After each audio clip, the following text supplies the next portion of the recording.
अधा रहीगला तीर्थयात्रा दुर्घटना रे चलीगला 5 जीवन निज प्रियजन को हराई कांद बोबाड़ी रे फाटी पड़ुछि गाँ। नयगढ़ जिला दसपल्ला थाना पिठाखाई घाटी निकट में मर्मन्तुद दुर्घटना घटी। समस्त मृताहत ब्रह्मपुर अंचल मृतक ड्राइवर प्रवीण कुमार साहू, हरिपात्र, लक्ष्मी पात्र, सुप्रभा साहू और सुमंती साहू।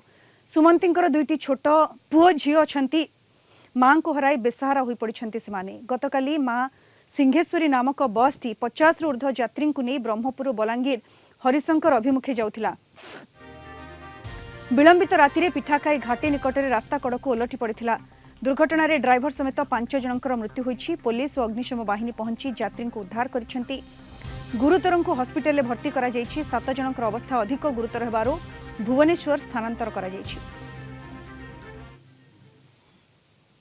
महावीर ठाकुर सामने से एक्सीडेंट राति गोटे घटी किंतु मर्महत दुर्घटना गोटे ये कहले अत्युक्ति हम ना। आमे यही विगत वर्षे 2 वर्ष भितर आम अंचल पाखे पाखिरे ये घटना ये गोटे विस्मय सृष्टि कर दुर्घटनाटी। 5 जनकर स्पॉट डेथ होती मृत्यु होती सहित 30 जन इंजोर्ड होती।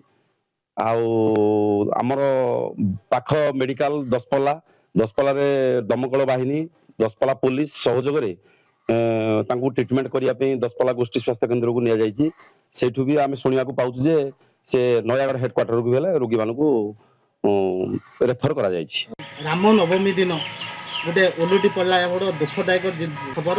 मु निश्चित से ओभर स्पीड जेहेतु तेणु निहांती मुझे से ड्राइवर बा जी चलाउथिले गाड़ी तांको निश्चित दोष देवी। एभलिया गाड़ी न चलांतु बा एभलिया एते लोकंकर जीवन जड़े ड्राइवर नहीं कि जाउथला जहाँ फल यह दुखदायक विषय। समस्त ड्राइवर मान को अनुरोध करी एभलिया बेपरुआ गाड़ी चलांतु नहीं कि मद्यपान करी रास्ता एभलिया गाड़ी न चलैया अनुरोध करी।